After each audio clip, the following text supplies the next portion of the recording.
우리는 지난 2주에 걸쳐서 교회에 대해서 살펴보았습니다. 먼저 나눈 이야기가 뭐냐면 교회는 하나 되어야 된다.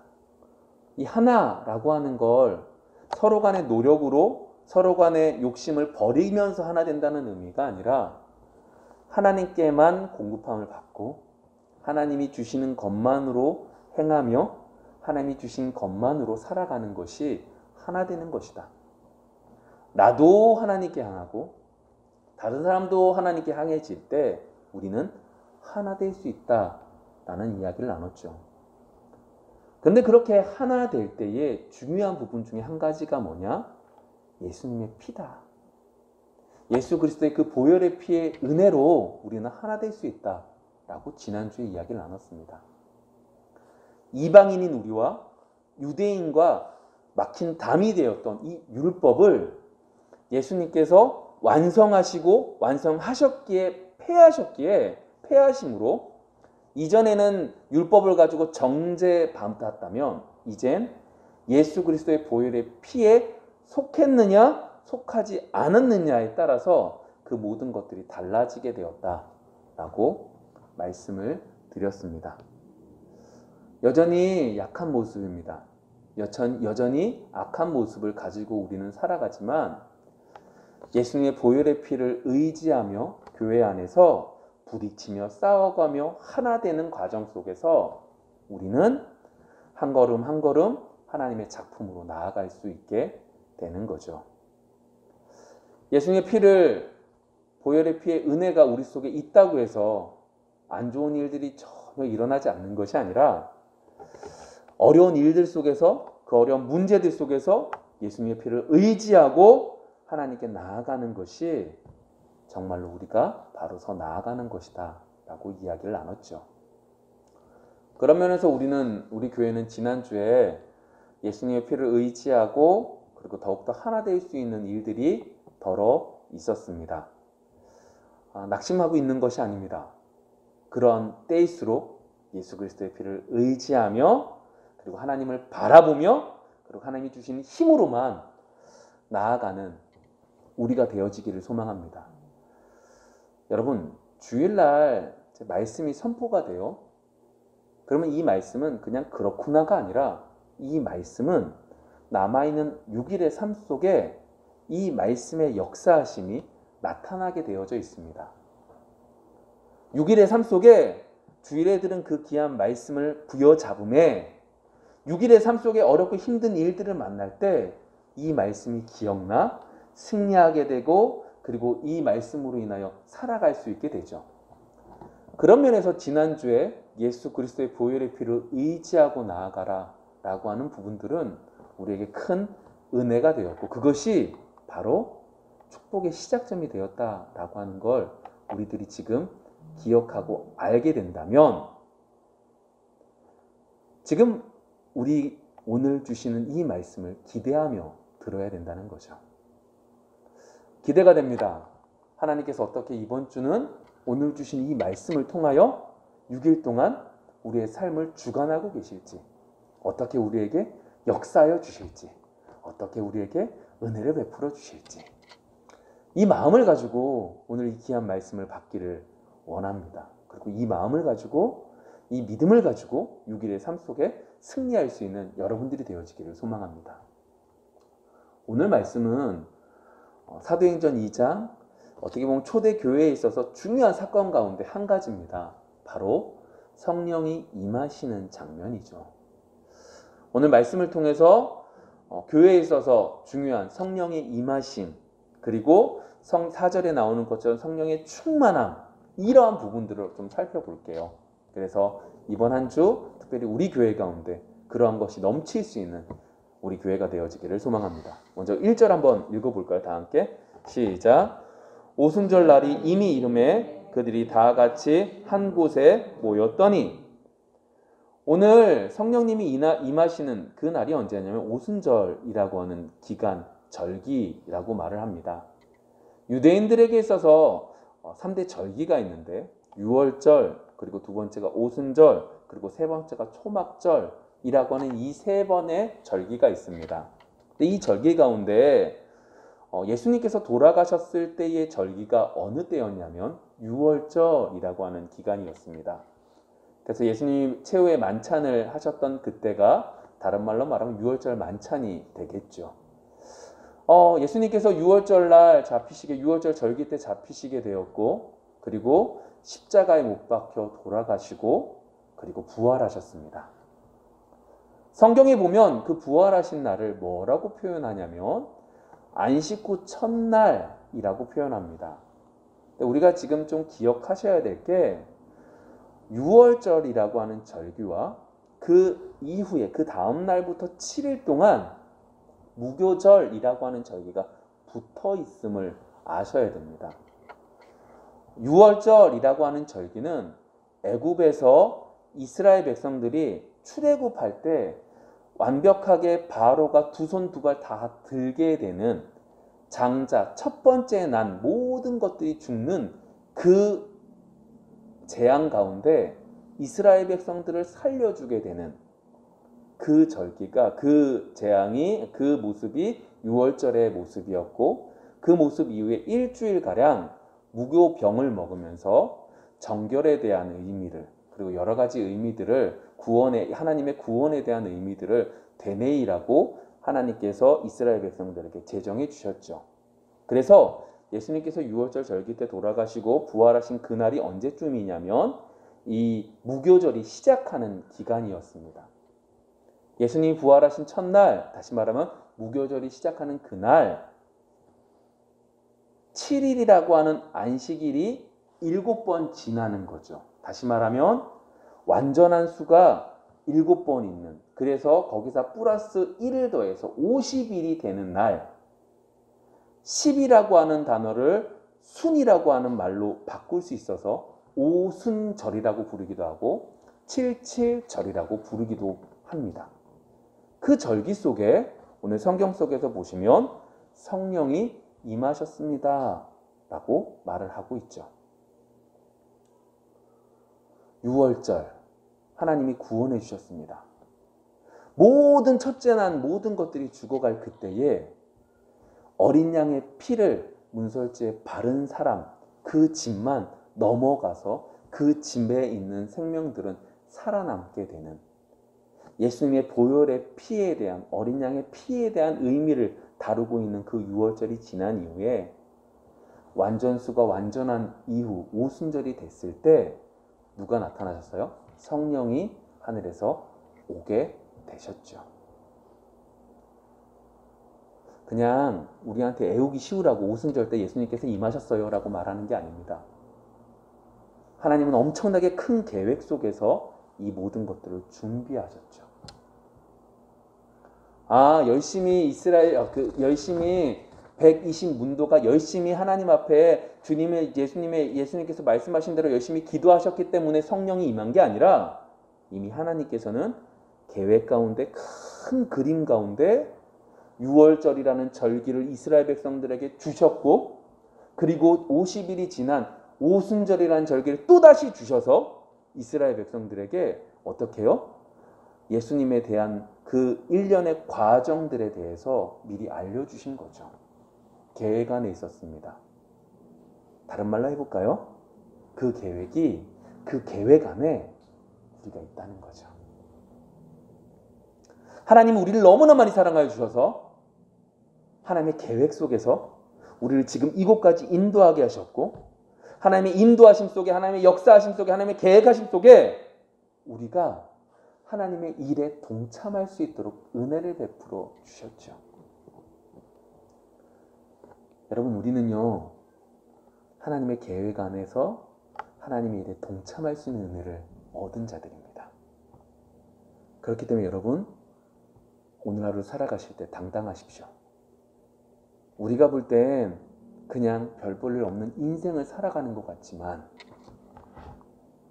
오순절이라는 절기를 허락해 주셨고 그때 성령이 임하셨던 그 모든 계획 속에서 임하시는 그 하나님께서 지금 우리와 함께 계시고 그 계획 안에 우리를 집어넣어 주셔서 있다라고 하는 것이 우리에게 있어서 엄청난 힘이 되고 당당함의 근원이 된다라고 하는 거예요. 우리는 종종 생각합니다. 하나님의 계획을 알면, 하나님이 우리 앞길을 알려주시면 다 괜찮아질 거야 라고 생각하지만, 우리 욥을 한번 생각해 보세요. 욥이 불평하거든요.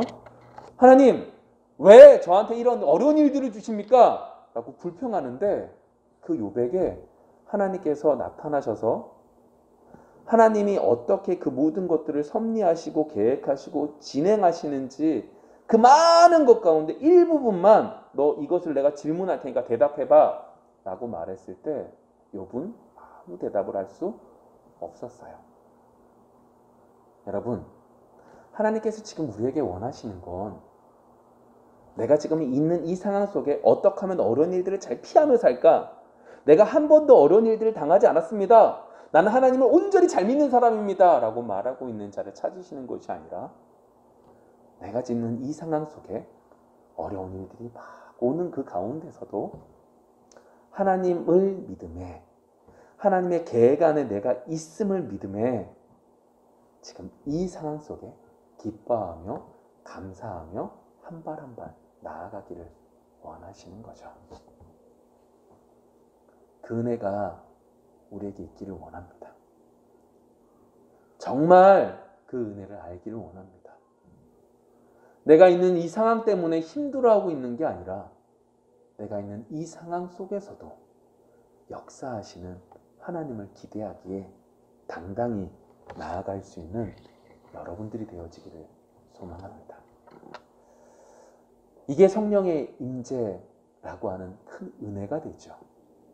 그런데 이 성령의 임재라고 하는 것이 또 다른 의미가 있는데 오늘 성경 사도행전 2장 16절에서 18절의 내용을 보시면 베드로가요 요엘 선지자가 쓴 요엘서를 인용하면서 얘기를 합니다. 17절 이렇게 말합니다. 하나님이 말씀하시기를 말세에 내가 내 영을 모든 육체에 부어주리니 너희의 자녀들은 예언할 것이요 너희의 젊은이들은 환상을 보고 너희의 늙은이들은 꿈을 꾸리라. 그때에 내가 내 영을 내 남종과 여종들에게 부어주리니 그들이 예언할 것이요. 성령이 임재하셨다라고 하는 의미가 어떤 의미냐면 오늘 17절의 말씀 언제요? 말세에 마지막 때가 다가온 그때에 모든 사람들에게 영을 부어주신답니다. 성령을 부어주신답니다. 그래서 여러 사람들이 여러 모습으로 나타나게 된다라고 말을 하죠. 우리는 흔히 말세다라고 말하면 전쟁이 일어나고 그 전쟁과 뭐 여러 기근과 여러 가지 일어난다. 그러한 의미가 아니라 여기서 말하고 있는 말세는 하나님께서 이미 말씀하셨고 그 말씀대로 이루어져가는 그 과정 속에 이제 마지막 그 모든 것들을 결론을 내어주실 때가 가까웠다라고 하는 의미가 되는 거죠. 여러분, 성령이 우리에게 임하셨다라고 하는 의미는 하나님께서 우리에게 마지막 때가 가까웠다는 거예요. 하나님께서 말씀하신 대로 정말로 이루실 때가 가까웠다라고 말을 하고 있는 겁니다. 자, 그렇다면 이제 좀 더 살펴볼게요. 그러한 것들 속에 오늘 조금 더 자세하게 성령이 임재할 때 어떤 모습으로 나타나느냐에 대한 얘기를 나눠볼게요. 오늘 2절과 3절 이렇게 말을 합니다. 우리 한번 읽어볼까요? 호련히 하늘로부터 급하고 강한 바람 같은 소리가 있어 그들이 앉은 온 집에 가득하며 마치 불의 혀처럼 갈라지는 것들이 그들에게 보여 각 사람 위에 하나씩 임하여 있더니 여러분 먼저 우리가 기억하셔야 될 건 성령이 눈에 보여요? 안 보여요? 안 보이시죠? 여러분들. 다만 성령이 우리 눈앞에 보이진 않지만 우리에게 나타나는 성령의 충만한 여러 가지 모습을 통하여 성령이 임하셨구나 임하지 않았구나 라는 걸 구별하고 알 정도가 되는 것뿐이죠. 그런데 오늘 성경 속에서는 분명하게 성령이 임하시는 모습을 나타내 보이고 계세요. 오늘 말씀 속에서 여러 가지 모습들 속에서 다른 때는 아닌데 특별한 거 아닌데 지금은 분명하게 이러한 모습으로 바람과 같은 모습으로 바람으로 그리고 불처럼 눈에 보이게 여러 가지 모습들로 성령이 나타나셨음을 보이고 있죠. 원래 성령은요 구약 성경에 보시면 성령은 아무에게나 나타나지 않았어요. 하나님께서 하나님의 사역을 맡긴 사람들에게 오셨다가 그 사역이 마무리되면 돌아가는 그러한 형태로 나타났죠. 그런데 우리 조금 전에 요엘 선지자의 말을 통하여 배운 게 뭐냐면 성령이 어디에게요? 우리에게 임한다. 젊은이와 늙은이와 많은 사람들에게 임한다 라고 말씀하고 계시는 거예요. 특별히 우리 성경 한번 제가 앞에 띄울 테니까 한번 읽어볼게요. 요한복음 14장 16절 읽어볼까요? 시작. 내가 아버지께 그가 또 다른 보혜사를 너희에게 주사 영원토록 너희와 함께. 아멘. 성경 속에 뭐라고 말하냐면 구약 성경에서는 특별한 사람들에게 임하였던 그 성령이 오늘 사도행전 2장의 말씀 속에서 성령이 임하시면서 마지막 때가 가까웠구나, 말세구나 라고 하는 것이 임하여질 때 그때 이후부터 지금까지 어떻게 해요? 보혜사라고 하는 다른 하나님 보혜사가 어떻게 해요? 우리와 함께 있게 하시겠다라고 하는 의미에서 오늘 성경 속에서 보시면 눈에 보이게 사람들이 보아 알 수 있게 분명하게 나타내 보이시죠. 첫 번째 모습이 뭐예요? 바람 같은 모습이죠. 오늘 2절에 이렇게 말을 했어요. 뭐라고 말을 했냐면 호련히 하늘로부터 급하고 강한 바람 같은 소리가 있대요. 여러분, 바람은 볼 수 있나요? 못 봐요. 근데 바람은 볼 수 없지만 바람이 분다, 안 분다 느낄 수 있어요, 없어요? 있어요. 뭘 느끼죠? 소리로도 느끼고 듣고 그리고 어떻게 해요? 감촉으로 시원한 게 오면 바람이 부는구나 라는 걸 알 수 있게 되죠. 여러분 요한복음 3장 8절에 예수님께서 이미 이전에 성령에 대한 표현을 하셨어요. 다시 볼게요. 요한복음 3장 8절 바람이 임의로 불매 내가 그 소리는 들어도 어디서 와서 어디로 가는지 알지 못하나니 성령으로 난 사람도 다 그러하니라. 예수님께서요 이렇게 말씀하신 거예요. 바람이요 임의로 불어요. 어디서 부는지 몰라요. 내가 소리는 들어도 어디서 와서 어디로 가는지 몰라요. 근데 성령이 뭐와 같다는 거예요? 이것과 같이 바람과 같이 이렇게 하신다라고 말하는 거죠. 희한하게 히브리서 성경 속에 바람이라고 하는 단어 루아흐와 그리고 성령이라고 하는 단어가 똑같아요. 그러한 면에서 우리에게 말씀하고 계시는 게 뭐냐? 바람은요 내가 통제할 수 없어요. 바람은 내가 어디서 오는지도 몰라요. 내가 어떻게 할 수도 없어요. 그거와 마찬가지로 성령도 우리가 그렇게 할 수 없지만 어떻게 해요? 성령이 임하시는 그것들은 보아 알 수 있다 라고 하는 것으로 요한복음에 말씀하신 것처럼 오늘 사도행전 2장에서 확실하게 보여주는 거예요. 성령이 이렇게 임했다. 예수님께서 그렇게 말씀하신 것처럼 오게 된다. 예수님께서 말씀하신 것처럼 성령이 왔다 라고 하는 걸 보여주시는 거예요. 또 한 가지 모습이 있어요. 뭐라고 말하냐? 불처럼 임하였다 라고 해요. 오늘 성경 속에서 이 말들이 이 얘기예요. 뭐라고 말하냐? 마치 불의 혀처럼 갈라지는 것들이 그들에게 보여 각 사람 위에 하나씩 임하여 있더니 이 얘기예요. 내가 이 방에 앉아 있어요. 막혔는데 바람 소리 같은 게 막 들려요. 점점 커져요. 근데 갑자기 하늘에서 커다란 불덩이 같은 게 딱 큰 게 하나가 와요. 근데 이게 갑자기 각 사람들에게 막 임하는 거예요. 그리고 이 임하는 것 속에서 희한한 걸 보게 되는 거죠. 자, 모든 각 사람에게 임했는데 그 모든 것들은 하나의 덩어리 안에서 오게 되는 걸 오늘 성경 속에서 말을 하고 있는 거예요. 여러분 왜 이렇게 재미없는 얘기를 할까요? 성령이 그렇게 임했다는 거예요. 근데 궁금한 건 중요한 건 여기서부터예요. 우리는 이 모습들로만 성령이 임해야 된다고 생각하지만 그렇지 않아요. 지금 오늘 이 첫 번째 성령이 임하실 때 이 모습으로 보여진 건 이미 요한복음에서도 말씀하신 것처럼 예수님께서 말씀하신 것처럼 이러한 모습으로 보여지게 했으니까 이러한 모습으로 나타나겠다고 하셨으니까 이 모습이 나타난 것을 이 여기 앉아있는 이 남아있는 이 제자들에게 알게 하시고 그것을 통하여 정말로 하나님께서 성령을 보내신 이유에 대해서 알려주고 싶으셨던 거죠. 어떠한 방법으로 말씀하시느냐가 중요한 게 아니라 어떠한 목적으로 오셨느냐가 중요한 거예요. 자, 그럼 물어볼게요. 성령님이 오셔서 우리에게 어떻게 역사하시죠? 교회 가운데 예수님의 보혈의 피도 너무 중요하고 하나 되는 것도 너무 중요해요. 그런데 또 한 가지 중요한 부분이 성령이라고 하는 건데 왜 성령을 보내주신 거죠? 우리에게 있어서 성령이 어떤 의미이기 때문에 보내주시고 말씀하신 거죠? 우리 요한복음 14장 17절부터 말씀 20절까지 말씀인데 우리 한 절씩 교독할게요.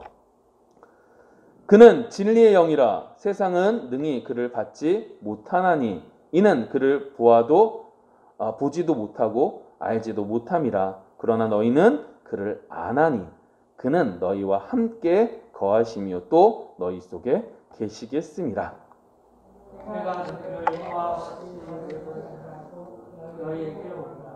조금 있으면 세상은 다시 나를 보지 못할 것이로되 너희는 나를 보리니 이는 내가 살아 있고 너희도 살아 있겠음이라.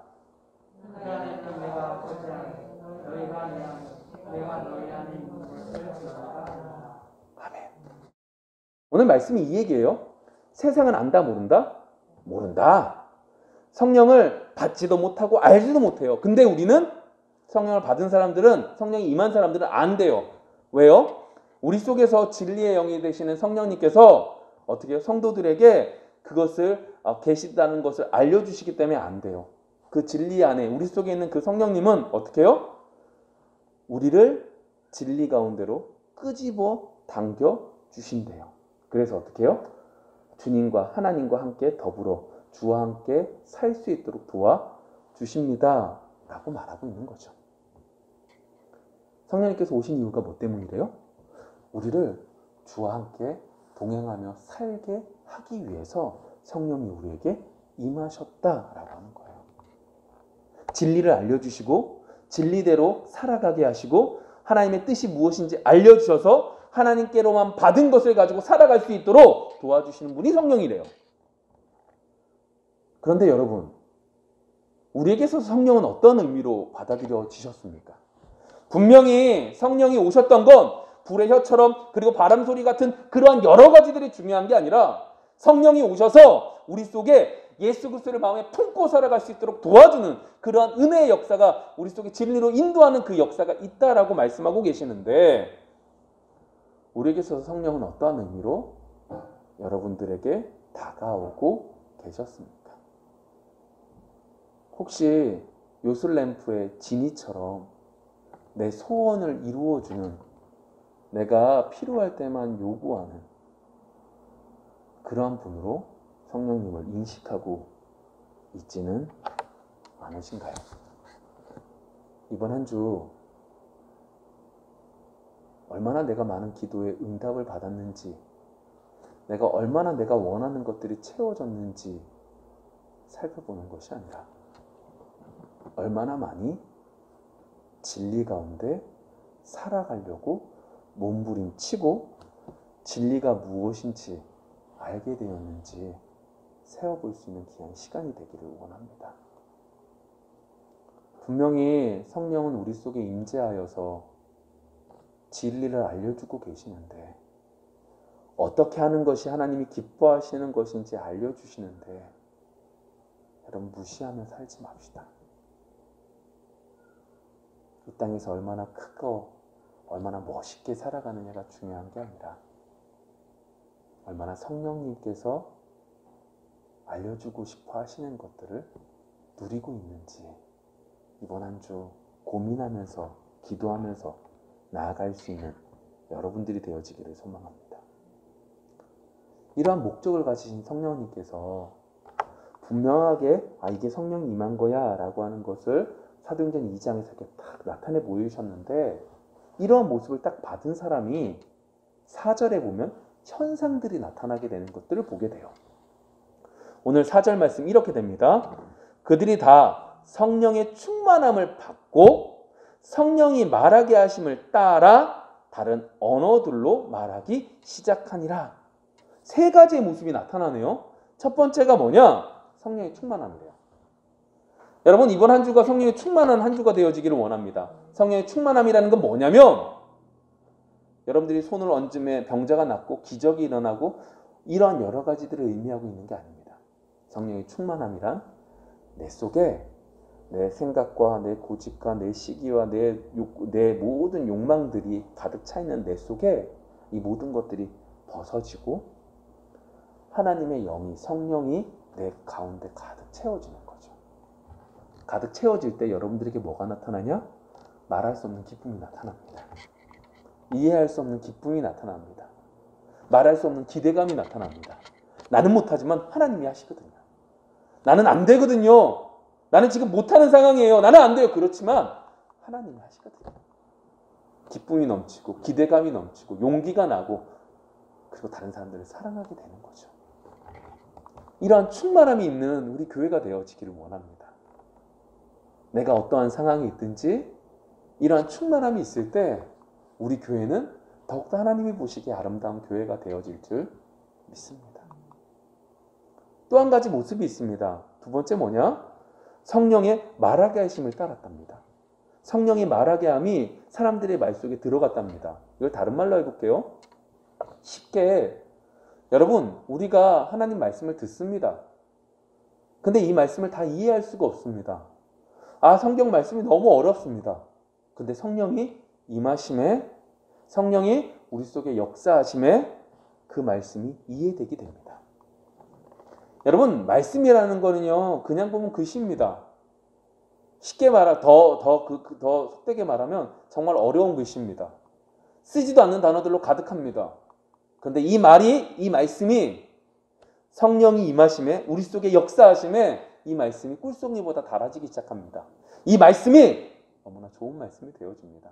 이 말씀 속에 진리가 보여집니다. 하나님이 원하시는 것이 무엇인지 보아 알게 되는 거죠. 오늘 성령이 임함에 두 번째로 그들에게 나타난 모습이 뭐라는 거예요? 성령이 말하게 하심을 받았다는 겁니다. 여러분, 이번 한 주 우리 성경을 읽어볼까요?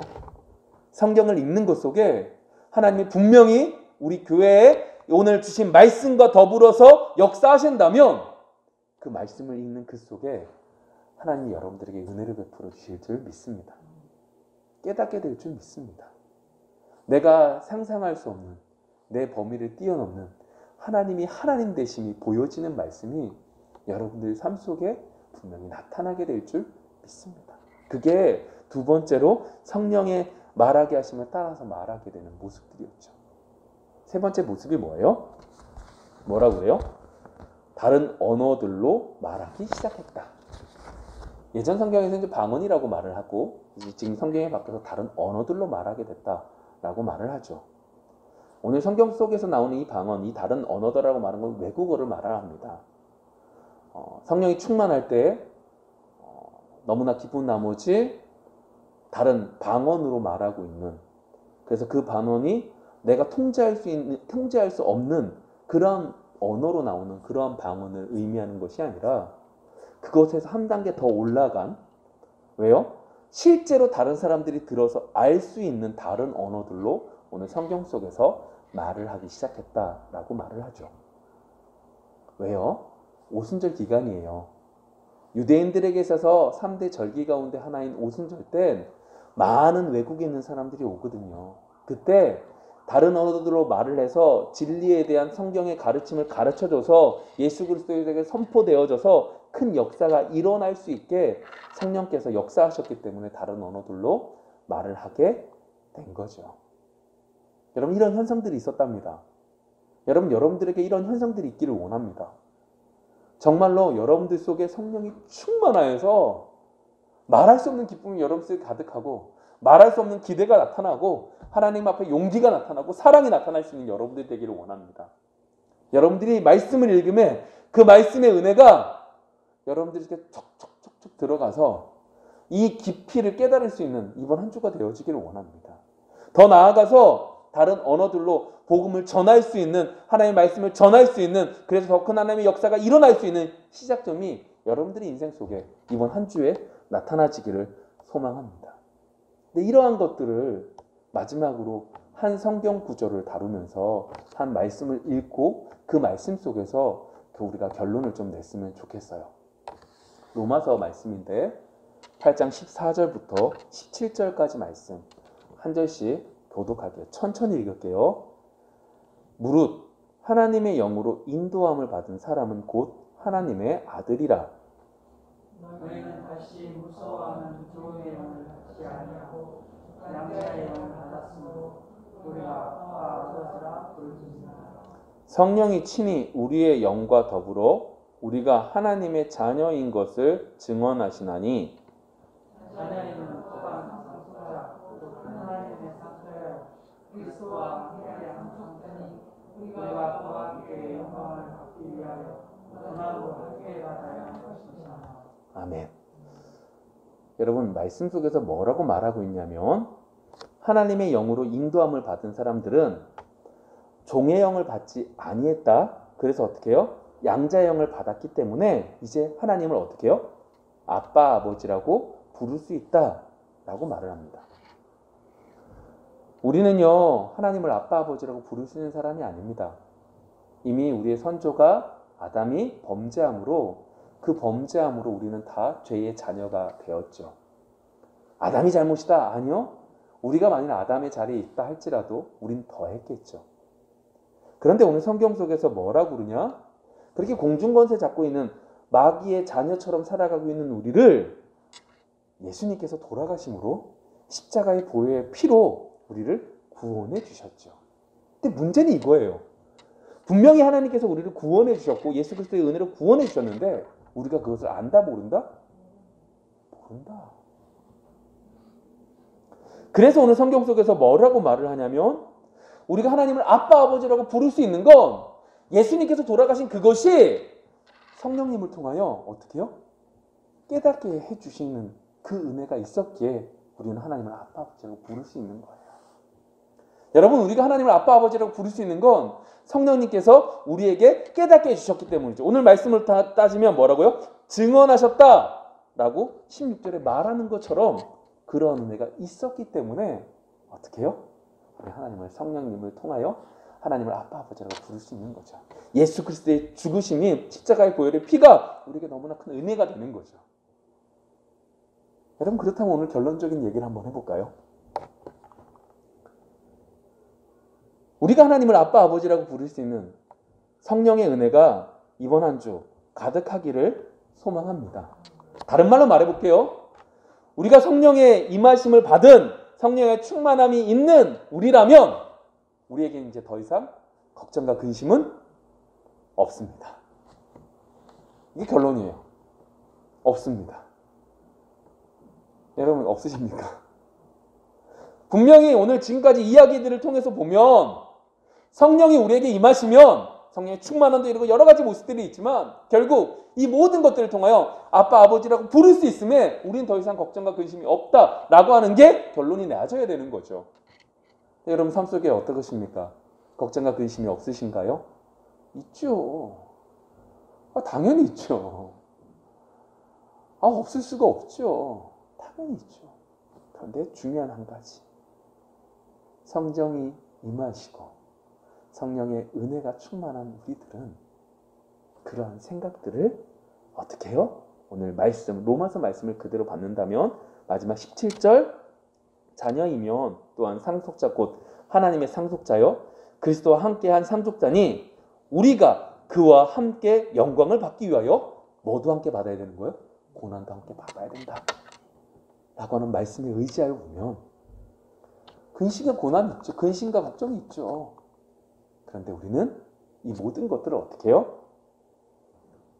장차 일어날 영광과 비교할 수 없음을 알아. 그 모든 것들을 어떻게 해요? 하나님 앞에서 이겨나가면서 나아가는 자죠.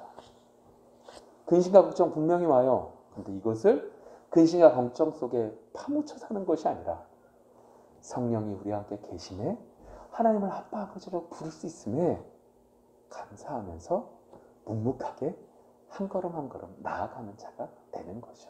그리고 말을 하는 거예요. 근심과 걱정이 없는 자입니다.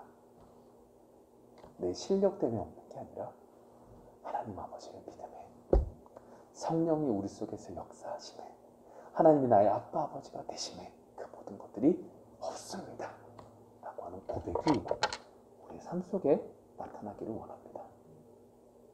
이번 한 주 어떠한 일들이 어떻게 일어날지 알지 못하죠. 좋은 일들보다 안 좋은 일들이 더 많이 일어날 수도 있죠.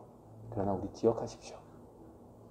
우리는 성령 힘을 통하여, 성령의 충만함을 통하여 말할 수 없는 기쁨이 넘치게 되고, 그것을 통하여 우리는 그 모든 것들을 넉넉하게 이겨낼 줄 믿습니다. 이번 한 주가 그런 은혜가 넘칠 수 있는 귀한 한 주가 되어지기를 소망합니다. 기도하겠습니다.